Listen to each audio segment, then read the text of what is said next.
আরজিকর কাণ্ডের প্রতিবাদে উত্তাল গোটা দেশে। এই ঘটনায় দোষীদের শাস্তির দাবিতে এবারে সরব হলো রতুয়া 2 নম্বর ব্লকের পরানপুর অঞ্চলের সাধারণ মানুষ। এদিন এই ঘটনার প্রতিবাদে একটি পদযাত্রা আয়োজিত হয়। পদযাত্রায় অংশগ্রহণ করেছিল সকলে। এদিনের পদযাত্রাটি পরানপুর কালীতলা মোড় থেকে শুরু হয়ে বিভিন্ন এলাকার পথ পরিক্রমা করে।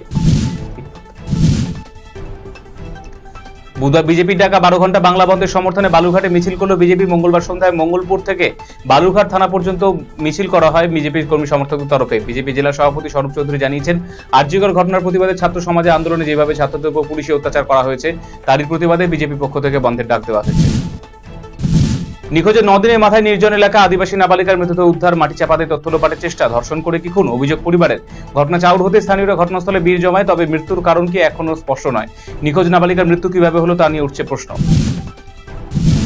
আরজিকর মেডিকেল কলেজে মহিলা চিকিৎসককে ধর্ষণ এবং খুনের ঘটনা উত্তর রাজ্য বিচারের দাবিতে পথে নেমেছে বিভিন্ন মহল থেকে সাধারণ মানুষ। মঙ্গলবার ছাত্র সমাজের ডাকে নবান্ন অভিযানকে কেন্দ্র করে রণক্ষেত্রে চেহারা নিয়েছে কলকাতা এবং হাওড়া ব্রিজ সংলগ্ন এলাকায়।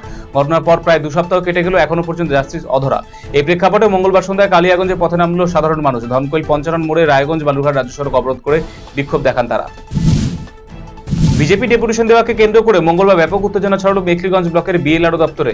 দুর্নীতির আখড়ায় পরিণত হয়েছে মেখলিগঞ্জ ব্লকের বিএলআরও দপ্তর। টাকা ছাড়া এই দপ্তরে কোনো কাজ হয় না। নানান কাজে এই দপ্তরে গিয়ে সাধারণ মানুষকে দিনের পর দিন হয়রানির শিকার হতে হচ্ছে বলে অভিযোগ।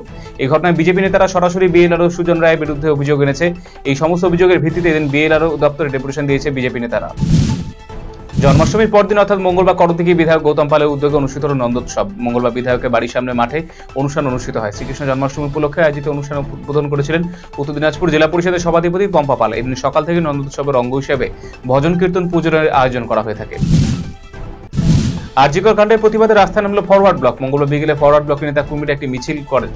করণদিঘিতে আয়োজিত হয় মিছিল। দলীয় কার্যালয় থেকে শুরু হয়ে করণদিঘি এলাকা পরিক্রমা করে মিছিল। স্থানীয় বাসস্ট্যান্ডের পথসভা করা হয়। কর্মসূচিতে উপস্থিত ছিলেন ফরওয়ার্ড ব্লকের উত্তর দিনাজপুর জেলা সম্পাদক তথা প্রাক্তন বিধায়ক গোকুল রায় সহ অন্যান্যরা। আরজিকর কাণ্ড নিয়ে গর্জে উঠছে গোটা দেশ। বিদেশেও আরজিকর কাণ্ডের প্রতিবাদে রাস্তায় নেমেছে বহু মানুষ। একজন চিকিৎসক যিনি মানুষকে মৃত্যুর মুখ থেকে ফিরিয়ে নতুন জীবন দান করেন, তাকে কর্মক্ষেত্রে এভাবে ধর্ষণ করা হয়েছে, তা কিছুতেই মেনে নিতে পারছে না সাধারণ মানুষ। এই নৃশংস ঘটনার প্রতিবাদে মঙ্গলবার রায়গঞ্জে পথে নামলেন সুরেন্দ্রনাথ মহাবিদ্যালয়ের প্রাক্তনীরা। পশ্চিমবঙ্গ ছাত্র সমাজের ডাকা নবান্ন অভিযানে পুলিশি বর্বরতার অভিযোগে বুধবার 12 ঘন্টা বাংলা বন্ধ রেখেছে বিজেপি। এই বন্ধকে সর্বতোভাবে সফল করতে মঙ্গলবার বিকেলে রায়গঞ্জে পথে নামে উত্তর দিনাজপুর জেলা বিজেপি। এদিন শহরে মিছিল করে বন্ধের প্রচার করা হয়। মিছিলে নেতৃত্ব দেন বিজেপির জেলা সভাপতি বাসুদেব সরকার।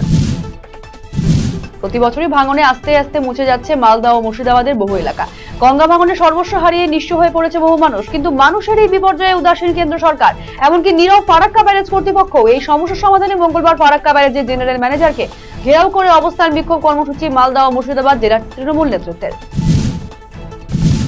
সামনেই আসছে বাঙালির শ্রেষ্ঠ উৎসব দুর্গাপুজো। আর মাত্র মাস দেড়েকের প্রতীক্ষা। বিভিন্ন পুজো মণ্ডপে শুরু হয়ে গিয়েছে পুজো প্রস্তুতি।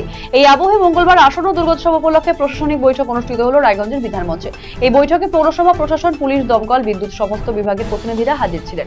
এছাড়া উপস্থিত ছিলেন রায়গঞ্জ ব্লকের পুজো কমিটির প্রতিনিধিরা। জন্মাষ্টমীর পরের দিন নন্দোৎসবে মেতে উঠলেন গ্রামবাসীরা। মঙ্গলবার উত্তর দিনাজপুর জেলার চাকুলিয়া শকুন্তলা এলাকায় আয়োজিত হলো এই অনুষ্ঠান। এই এলাকায় বহু বছর ধরে আয়োজিত হয়ে আসছে এই উৎসব। এই উপলক্ষে দিন আয়োজিত হয়েছে নারকেল খেলা এবং হাড়ি ভাঙা। গ্রামের কচিকাচা থেকে শুরু করে সকল বয়সের পুরুষরা কাদা জলে নারকেল সহ বিভিন্ন ফল একে অপরের কাছ থেকে ছিনিয়ে নিয়ে খেলায় মেতে ওঠে। ভারত বাংলাদেশ সীমান্তে জলপাইগুড়ি সদর ও রাজগঞ্জ ব্লকের ভারত বাংলাদেশ সীমান্তে 16 কিলোমিটার এলাকায় কাঁটা তার নেই। ফলে ভারতীয় নাগরিক হয়েও জমির খতিয়ান পাওয়া নিয়ে সমস্যা হচ্ছে। আবার জমির সেটেলমেন্ট না হওয়ায় সরকারি প্রকল্পের সুবিধা নিতে পারছেন না স্থানীয় কৃষকেরা। দ্রুত এই সীমান্তে 16 কিলোমিটার এলাকায় জমি অধিগ্রহণ করে কাঁটা তারের বেড়া তৈরির দাবি, অধিগৃহীত জমির উপযুক্ত ক্ষতিপূরণ দেওয়ার দাবি তুলে মঙ্গলবার আন্দোলনে নামল জলপাইগুড়ি জেলা সীমান্ত নাগরিক সমিতি। কোচবিহার চান্দাবাড়িতে যৌন নির্যাতনের অভিযোগে ধৃত ব্যক্তি দৃষ্টান্তমূলক শাস্তির দাবিতে মঙ্গলবার বিকেলে কোচবিহার কোতোয়ালি থানার সামনে বিক্ষোভ দেখালো বিজেপি। বিজেপি বিধায়ক নিখিল রঞ্জন দে, বিধায়ক মিহির গোস্বামী, বিধায়ক মালতী রাভার নেতৃত্বে এই বিক্ষোভ চলে। পরে পুলিশি আশ্বাসে বিক্ষোভ ওঠে। এক ছাত্রীর অস্বাভাবিক মৃত্যুর ঘটনায় চাঞ্চল্য ছড়ালো ইসলামপুরের কলেজ পাড়া এলাকায়। জানা গিয়েছে মৃত ওই ছাত্রীর নাম রূপা সিনহা। তার বাড়ি মালদা জেলার কেন্দ্রপুকুর এলাকায়। ইসলামপুর আইটিআই কলেজে পড়তেন। কলেজের পাশে বাড়ি ভাড়া করে থাকতেন তিনি। এদিন সকালে ওই ছাত্রীকে দরজা ভেঙে ভেতরে ঢুকলে ঝুলন্ত অবস্থায় দেখতে পান। খবর পেয়ে ইসলামপুর থানার পুলিশ এসে মৃতদেহটি উদ্ধার করে ময়নাতদন্তের জন্য পাঠায়। জন্মাষ্টমীর পরের দিন নারকেল খেলায় মেতে উঠল গ্রামবাসীরা। মঙ্গলবার উত্তর দিনাজপুর জেলার বিভিন্ন স্থানে এই খেলা ঘিরে উৎসাহ ছিল চোখে পড়ার মতো। জানা গিয়েছে এটি পৌরাণিক রীতি অনুযায়ী গ্রামীণ আকর্ষণীয় খেলা, যাকে কেউ বলে দধিকাদু, কেউ বা নন্দ উৎসব, আবার কেউ বলে নারকেল খেলা। শ্রীকৃষ্ণের জন্মাষ্টমীর পরের দিন এই খেলা হয়ে থাকে, যাকে নারকেল খেলা বা নন্দ উৎসব নামেই ডাকা হয়। সংগঠনের প্রতিষ্ঠা দিবসে যোগ দিতে কলকাতা রওনা দিল টিএমসিপি সদস্যরা। মঙ্গলবার রাতে কালিয়াগঞ্জের পার্বতী সুন্দরী উচ্চ বিদ্যালয়ের মাঠ থেকে মিছিল করে কালিয়াগঞ্জ স্টেশনে উপস্থিত হয় তারা। কালিয়াগঞ্জের রাধিকাপুর এক্সপ্রেস করে প্রথম সংগঠনের সদস্য কলকাতা রওনা দেন।